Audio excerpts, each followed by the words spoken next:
यूसुफ पठान अभी उपलब्ध नहीं है।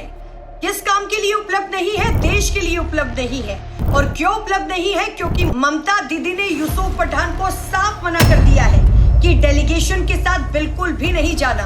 किसी दूसरे देश में जाकर, किसी दूसरे मुल्क में जाकर पाकिस्तान की बुराई बिल्कुल भी नहीं करनी है। उन मुसलमानों की बुराई नहीं करनी है जिससे हमारा वोट बैंक चलता है। दरअसल ऑपरेशन सिंदूर में पाकिस्तान ने भारत के लिए कई झूठ फैलाए थे, क्योंकि वो झूठा देश है, वो झूठा मुल्क है, वो कायर देश है। और पाकिस्तान की उसी झूठ, उसी आतंकवाद को देश के सामने बेनकाब करने का समय आ चुका है। पूरा देश पाकिस्तान की करतूत देखेगा और समझेगा कि ये पाकिस्तान कितना गिरा हुआ मुल्क है, ये पाकिस्तान कितना झूठा देश है। अब इसके लिए भारत ने एक डेलीगेशन तैयार किया है, जिसमें बीजेपी, कांग्रेस, एनसीपी, शिवसेना, शिंदे गुट से कुछ सांसद के नाम शामिल हैं।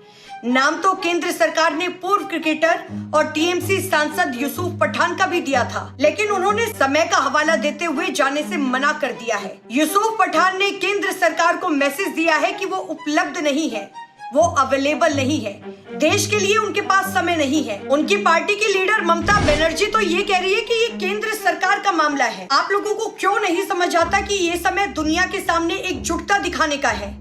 पूरी दुनिया को ये बताने का समय है कि भारत एक साथ खड़ा है। चाहे जितनी भी पार्टियां भारत में हो, सारी एक साथ खड़ी है। अपनी सियासत चमकाने का कोई समय नहीं है।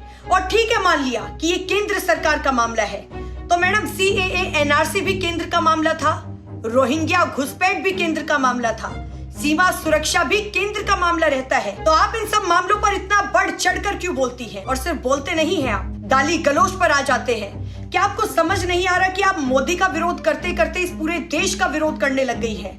आप पूरे हिंदुस्तान का विरोध कर रही है।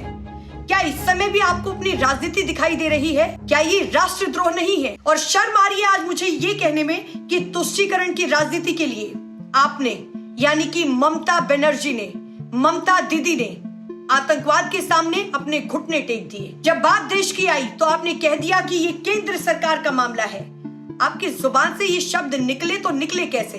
क्या आपके पास इसका जवाब है? जब बात आतंकियों की हो, जब बात घुसपैठियों की हो, तो ममता बनर्जी, ममता दीदी ढाल बनकर क्यों खड़ी हो जाती है? यूसुफ पठान के नाम के लिए क्यों मना कर दिया गया? क्या इसका जवाब है ममता बनर्जी के पास? क्या है इसका जवाब टीएमसी के पास? देखिए, आप लोगों को अब ये समझना पड़ेगा कि ममता बनर्जी अगर अस्तित्व में है, टीएमसी अगर आज अस्तित्व में है, तो वो सिर्फ इसलिए है क्योंकि भारत का अस्तित्व है। और ये दया की राजनीति आप लोग बिल्कुल बंद कर दीजिए, हरगिज बंद कर दीजिए। यूसुफ पठान को अपना पक्ष रखने के लिए भारत सरकार इंडोनेशिया भेज रही थी, दुनिया के सबसे ज्यादा मुस्लिम वाले मुल्क में भेज रही थी। और आप याद कीजिए, सांसद यूसुफ पठान ये वही पठान है, ये वही सांसद जी है जब मुर्शिदाबाद में हिंदुओं की जान ली जा रही थी, उन पर अत्याचार किया जा रहा था, तो वो इत्मीनान से चाय की चुस्की लेते हुए फोटो डाल रहे थे। जब बंगाल में उपद्रव हो रहा था, तब वो कुछ भी नहीं बोले, एकदम शांत थे, सिर्फ चुस्की लेते हुए फोटो डाल रहे थे।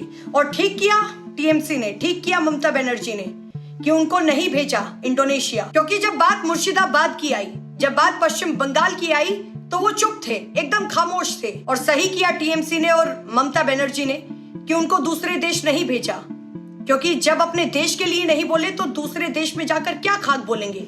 और इस बार जिस मुर्शिदाबाद से वो सांसद बने हैं, यहाँ 67% जनसंख्या मुसलमानों की है।